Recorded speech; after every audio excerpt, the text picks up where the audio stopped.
Егер сізде геморрой болса, пищевая сода, ас содасы сіз үшін таптырмас емдік дәрі. Әсіресе сыртқы геморрой, тоқшектің сыртқа шығып кетуі, қанау, мынау әйел кісілерде бала туғаннан кейінгі геморройдың асқынуына өте жақсы көмектесетін болады. Ол үшін 1 литр жылы суға осы ас содасынан 1 ас қасықпен салып жақсылап араластырасыздар.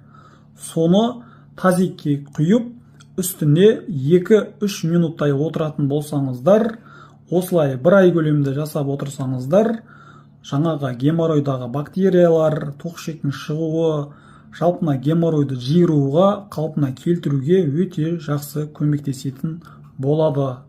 Одан бөлек, мынау көптеген жылдар бойы бала көтермеген әйелдер үшін өте жақсы.